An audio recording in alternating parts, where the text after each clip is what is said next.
Hello, everyone. Back with By the Great Horn Spoon, Chapter 15, The Man Who Couldn't Sit Down.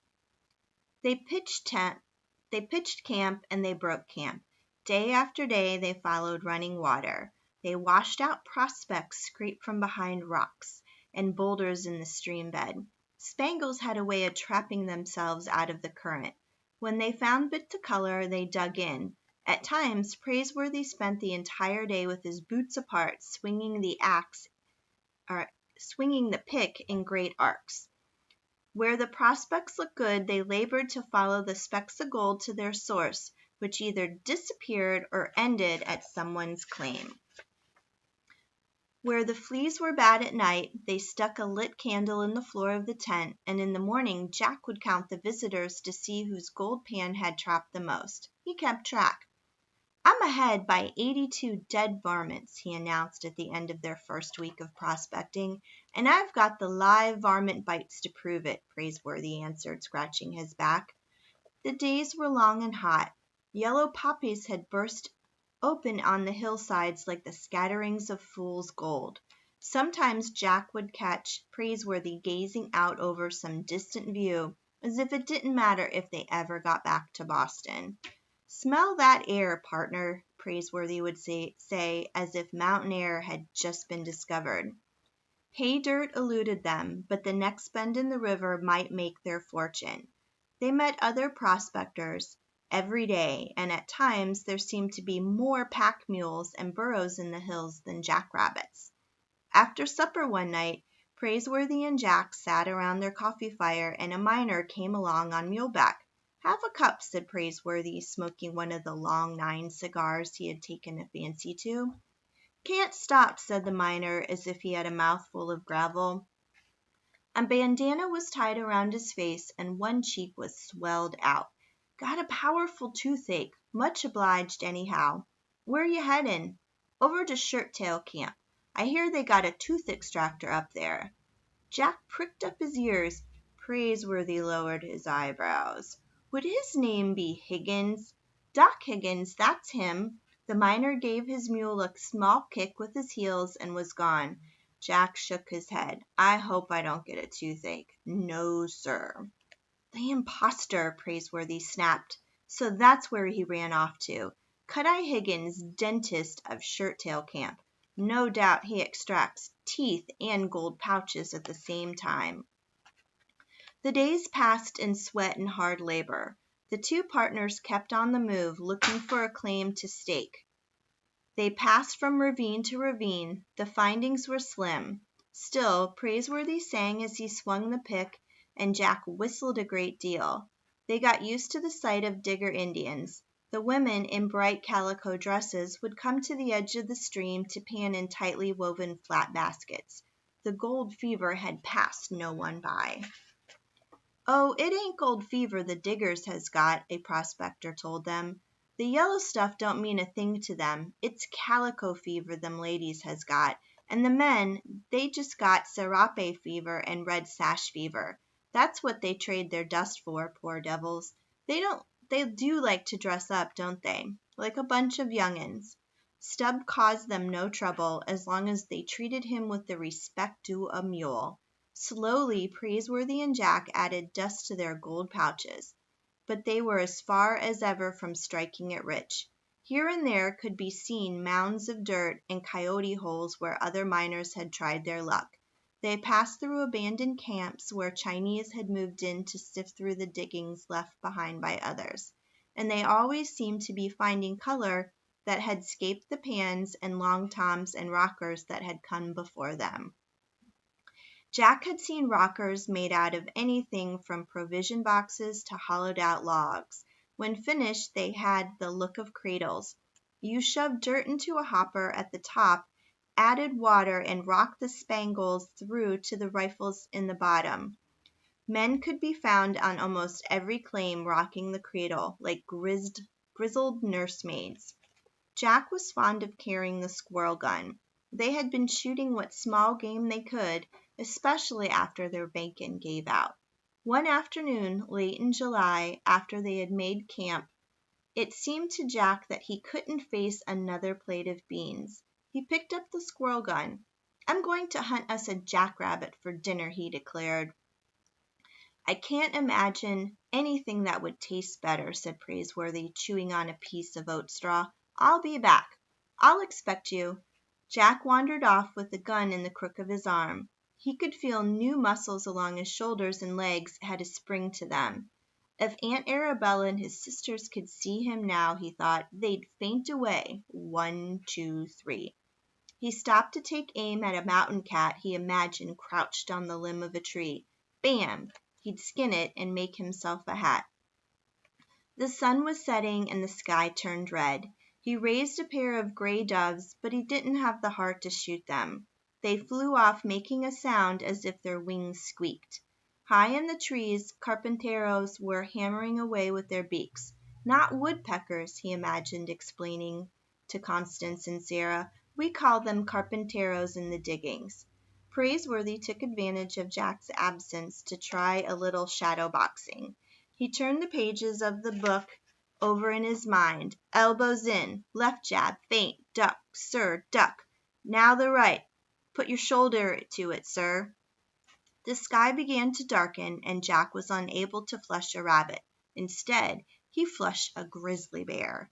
The great furry beast came crashing out of the shadows. He stopped. Seeing Jack for the first time, Jack stood, instantly petrified. He felt as if his boots were suddenly nailed to the ground. 20 yards away stood a grizzly, and all that he had was a squirrel gun. The animal rose on its hind legs and showed his teeth in a warning snarl. Jack tried to remember the things Mountain Jim had once told him about trapping grizzlies. But he didn't have a trap. He just had a squirrel gun, and the brute would brush off squirrel shot like so many flies. The grizzly opened his mouth wider, dropping some half-chewed acorns, and roared. "I'm done for," thought Jack. Done for. He got on his feet to move. He began to back up.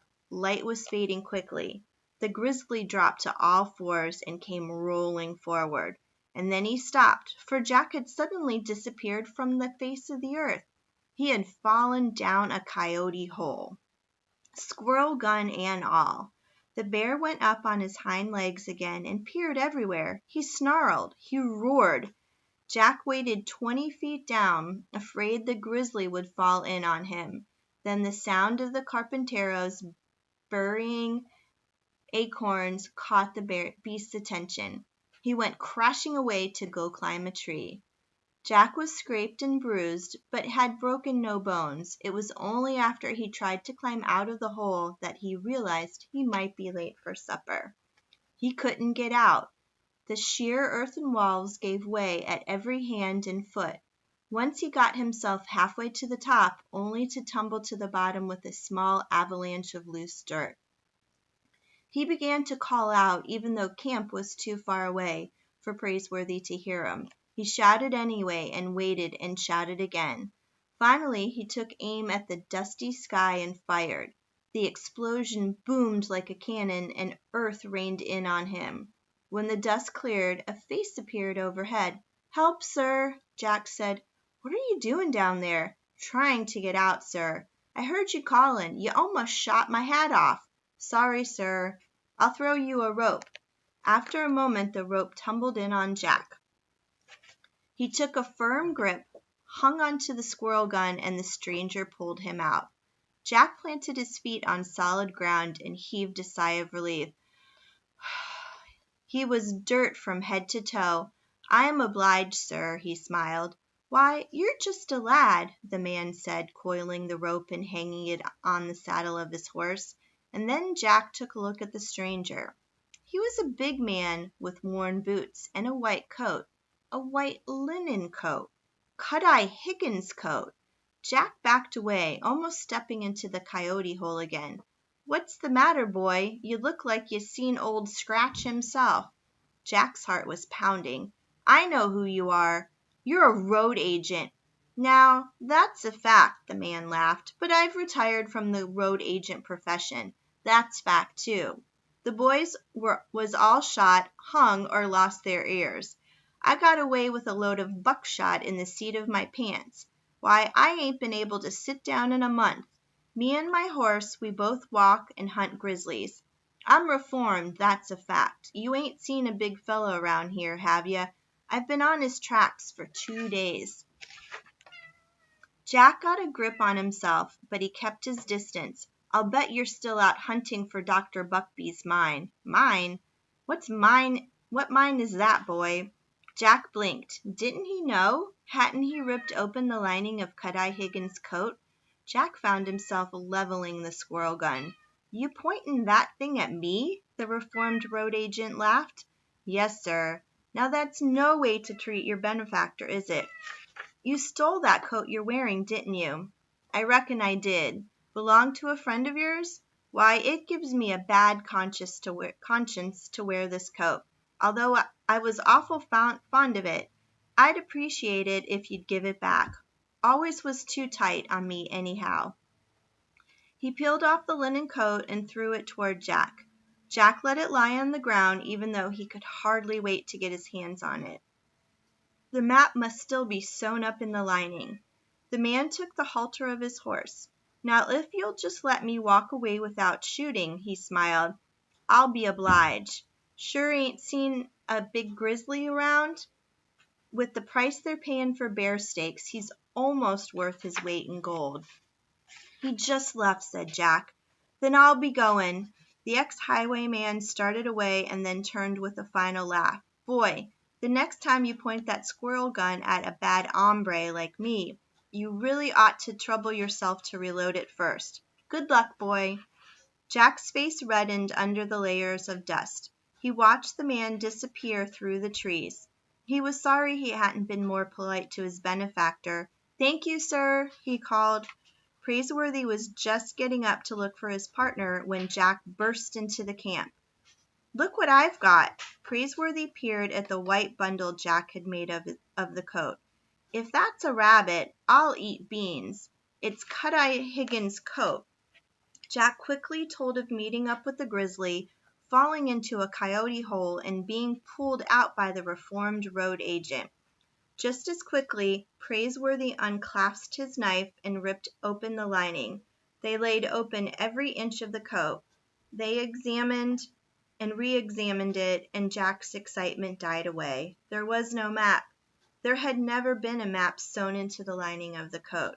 "The scoundrel deceived us," Praiseworthy muttered. "He never lost the map to those highwaymen. It has no doubt taken him to Shirttail Camp, and he may not have located the mine yet. Otherwise he wouldn't bother to pull teeth. Put some beans on to fry, partner Jack. First thing in the morning we'll start for Shirttail Camp." And that is the end of Chapter 15. Check back the next time for Chapter 16, The Grave Diggers. See you later.